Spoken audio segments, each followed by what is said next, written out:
ఎటువంటి కంటి సమస్యకైనా 100% ఆయుర్వేద పరిష్కారం సంజీవన్ నేత్రాలయ.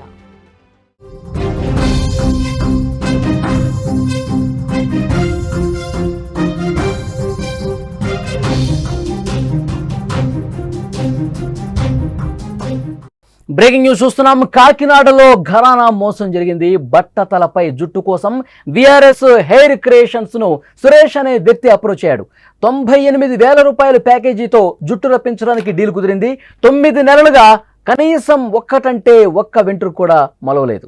రకరకాల టెస్టుల పేరిట భారీగా మోసాలు జరుగుతున్నాయి. భారీగా డబ్బు వసూలు చేశారు. ఉన్న జుట్టు కూడా ఊడిందని బాధితులు చెప్తా ఉన్నారు. క్లినిక్ పై కాకినాడ 2వ పట్టణ పిఎస్లో కంప్లైంట్ కూడా రైజ్ అయినటువంటి పరిస్థితి. నిగనిగలాడే జుట్టు అంటే అందరికీ ఇష్టమే ఉంటుంది. జుట్టు ఎంత ఆరోగ్యంగా ఉంటే అంత ఆనందంగా మనశ్శాంతిగా ఉండొచ్చు. ఆ జుట్టు లేని వారి బాధ మాత్రం వర్ణనాతీతం. మానసికంగా చాలా కుంగిపోతారు. అలాంటి వారే టార్గెట్ చేస్తున్నారు. తలపై జుట్టు మొలిపిస్తామంటూ ఆకర్షణీయమైన ప్రకటనలో కొన్ని క్లినిక్స్ బాధితుల్ని అక్కడ చాలా ఎక్కువగా మోసాలకు గురి చేస్తున్నటువంటి కంపెనీగా తయారైంది. కొందరి ఫలితం మాత్రం దక్కితే మరికొందరికి చాలా నిరాశ ఎదురవుతోంది. కాకినాడలో సేమ్ ఇదే ఘటన జరిగింది. కాకినాడలో ఇలాంటి ఘటనకు సంబంధించిన వార్త మీరు చూస్తున్నారు. ఓ వ్యక్తి నిండా మునిగిపోయాడు, మోసపోయాడు. కొత్త జుట్టు కోసం వెళితే ఉన్న జుట్టు ఊడిపోయింది. బట్టతలపై జుట్టు మొలిపిస్తామనే ప్రకటనలు నమ్మి ఉన్న జుట్టు లేకుండా పోయింది. ఓ క్లినిక్ చేసిన పనికి తలపై వెంట్రుక కూడా లేకపోవడంతో మొత్తం ఊడిపోవడంతో మోసపోయానంటూ పోలీసులను ఇప్పుడు ఆశ్రయించాడు. కాకినాడలో జరిగింది ఈ ఘటన. తలపై జుట్టు లేనటువంటి చోట ట్రాన్స్ప్లాంటేషన్ చేసి హెయిర్ రప్పిస్తామని విఆర్ఎస్ హెయిర్ క్రియేషన్స్ ఇచ్చిన ప్రకటనతో వారిని సురేష్ అనే వ్యక్తి ఆశ్రయించాడు. 98,000 రూపాయలతో ప్యాకేజీతో జుట్టు రప్పిస్తామని చెప్పి ముందుగా 10,000 రూపాయలు తీసుకున్నారు. ఆ తర్వాత ఫైనాన్స్ కంపెనీ నుంచి 80,000 రూపాయలు కంపెనీకి జమ చేసుకున్నారు. సుమారు 9 నెలల నుంచి ట్రీట్మెంట్ చేస్తామని చెప్తున్నారు, కానీ కనీసం వాళ్ళు స్పందించడం లేదు. వెళ్ళిన ప్రతిసారి టెస్టులకి 3 నుంచి 4,000 రూపాయలు గుంజేస్తున్నారు. టెస్టులు చేస్తున్నారు కానీ ఫలితం మాత్రం రావట్లా. సరైన ట్రీట్మెంట్ జరగట్లా. ఎలాంటి ట్రీట్మెంట్ చేయకుండా అక్కడ సాకులు చెప్తున్నారంటూ పోలీసులకు అతను కంప్లైంట్ ఇచ్చినటువంటి పరిస్థితి ఉంది. విజువల్స్లో మీరు చూస్తున్నారు. ఆ కంపెనీకి సంబంధించినటువంటి అతను ఏ విధంగా ఎప్పుడు జాయిన్ అయ్యాడు, ఎంత అమౌంట్ కట్టాడు, వాళ్ళు ఏ విధంగా టెస్టులు చేశారు మొత్తం కూడా అతను బయటపెట్టాడు. విఆర్ఎస్ హెయిర్ క్రియేషన్స్ పేరుతో మోసం చేశారు. వెళ్ళిన ప్రతిసారి కూడా ఆ టెస్టులు చేయండి, ఈ టెస్టులు చేయండి ఇలా అనటమే తప్పించి ఎప్పుడూ కూడా తమకు ట్రీట్మెంట్ చేయటం లేదు. ట్రీట్మెంట్ చేయండి, ఇంకా ఎన్ని రోజులు నన్ను క్లినిక్ చుట్టూ తిప్పుతారని ప్రశ్నించినా కానీ కనీసం అంటే కనీసం పట్టించుకున్న పరిస్థితి లేదనేది కూడా ఇక్కడ అర్థమవుతుంది. విజువల్స్లో మీరు చూడొచ్చు. చాలా ఆవేదనతో ఉన్నాడు. పోలీసులకు నేరుగా వెళ్ళి కంప్లైంట్ చేశాడు. మొత్తం అంతకుముందు కొంచెమైనా నాకు హెయిర్ ఉండేది, కానీ వీళ్ళు ఎప్పుడైతే టెస్టుల పేరుతో తిప్పారో, ఎప్పుడైతే టెస్టులు చేసి ట్రీట్మెంట్ చేస్తామని చెప్పి నమ్మబలికారో ఉన్న హెయిర్ మొత్తం కూడా ఊడబెక్కే విధంగా ప్రయత్నం జరిగింది. నాకు న్యాయం జరగలేదు, నేను నిలువున మోసపోయానంటూ అతను మాట్లాడిన పరిస్థితుంది. అది హెయిర్ క్రియేషన్స్కి సంబంధించి ఆ కంపెనీకి సంబంధించిన క్లినిక్ కూడా మీరు స్క్రీన్ మీద చూస్తూ ఉన్నారు. ఇలా చాలామంది మోసపోయారు.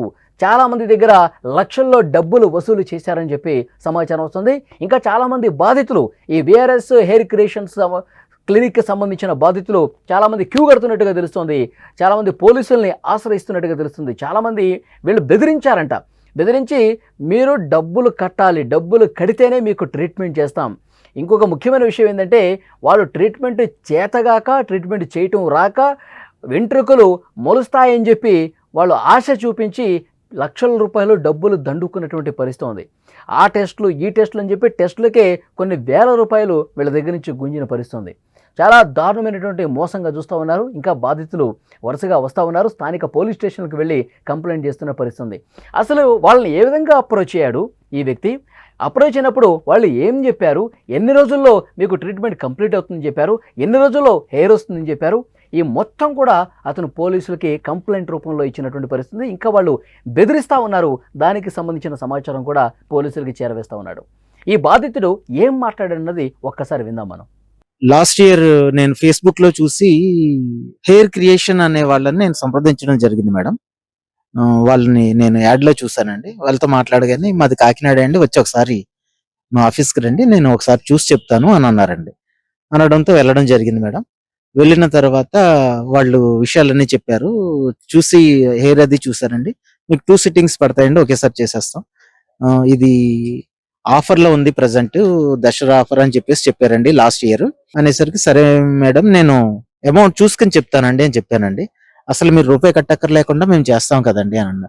లేదు మేడం ఎందుకంటే క్యాషే కడతాను, ఒక 1 month ఆగి చూద్దాం, తర్వాత చూద్దామండి అని అన్నాను నేను. అనేసరికి మీరు రూపాయి కట్టకుండా బజాజ్ ఫైనాన్స్ మీద నేను చేయించేస్తాను అని చేసి నన్ను మోటివేట్ చేసి ఇమీడియట్ గా ఆవిడ 80,000 లోన్ చేయించేస్తారండి. 80,000 లోన్ చేసామండి. అలాగే 10,000 రూపాయలు క్యాష్ కట్టడం జరిగిందండి. ప్యాకేజ్ 98,000 రూపాయలండి. అయ్యేసరికి నేను 90,000 రూపాయలు పేమెంట్ చేస్తానండి. నెక్స్ట్ ప్లాంట్ నాకు సర్జరీ చేసేటప్పుడు మిగతా అమౌంట్ క్లియర్ చేయాలని చెప్పారండి. సంవత్సరం అవుతుంది మేడం, డయాబెటిక్ అని అలాగని ఇలాగని పల్స్ ఎక్కువగా ఉందని పోస్ట్ పోన్ చేసుకుంటూ మీరు వచ్చారు. డయాబెటిక్ అని వాళ్ళకి ముందే చెప్పారా? ఎందుకంటే ముందే కొన్ని చెప్పాను. కొన్ని సర్జరీస్ లో డయాబెటిక్ పేషెంట్స్ కి కొన్ని రిఫర్ చేయరు.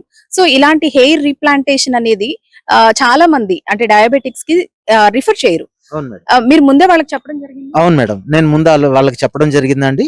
వాళ్ళు రిపోర్ట్స్ అవి అడిగారండి, దాన్ని బట్టే వాళ్ళు ఓకే చేశారండి. ముందు అమౌంట్ కట్టిన తర్వాత వీళ్ళు రిపోర్ట్స్ అడిగారండి. పోస్ట్ పోన్ చేయడం కూడా ఇంకా అక్కడ నుంచే స్టార్ట్ చేశారండి వాళ్ళు. ఫస్ట్ అయితే మాత్రం నేను డయాబెటిక్ అని చెప్పడం జరిగిందండి. అయినా పర్వాలేదండి, కంట్రోల్ పెట్టుకుని చేసుకోవచ్చు, మేము హార్ట్ పేషెంట్స్ కూడా చేస్తున్నాం మేము అని చెప్పడం జరిగింది. 5వ తారీఖు మీకు సర్జరీ ఉందండి అని అన్నారండి. అనేసరికి అక్కడ చూస్తే సర్జన్స్ ఎవరు కనపడలేదండి. ఎవరు ఆర్డినరీ పీపుల్స్ కనపడితే సర్జన్స్ మరి అంటే రేపు వస్తారు అని అన్నారండి. ఎవరైతే ఆర్డినరీ పీపుల్స్ ఉన్నారో వాళ్ళచైతే బార్బర్ అన్నమాట అండి. వాళ్ళు ఆ బార్బర్స్ తో గుండు చేయించేసి వాళ్ళే సర్జరీ చేసేస్తున్నారండి. ప్రాపర్ డాక్టర్ గైడెన్స్ లేదు, ఒక డాక్టర్ అండర్ లో సర్జరీ జరగట్లేదండి. నాలాంటి బాధితులు ఆల్రెడీ నాకు అంతకు ముందు ఒక అతను చేయించుకుని వెళ్ళిన ఆయన కూడా బాధితుడేనట్టండి. నాకు పోలీస్ స్టేషన్కి వెళ్తే గానీ తెలియలేదు అందుకేనండి. 2 టౌన్ లో కంప్లైంట్ ఇచ్చిన తర్వాత సిఐ గారు మీ మీద చాలా కంప్లైంట్స్ వస్తున్నాయి, లాస్ట్ టైం ఇలా చేసావు అని తిడుతూ ఉంటే పలానా అబ్బాయికి అయిపోయిందండి అని చెప్తున్నారండి. ఆ అబ్బాయి నాకు ముందే వచ్చి కనిపించాడు అనమాట అండి. నాకు తెలియదండి అబ్బాయికి ఇలాగని జరిగిందన్న విషయం నాకు కూడా చెప్పలేదు.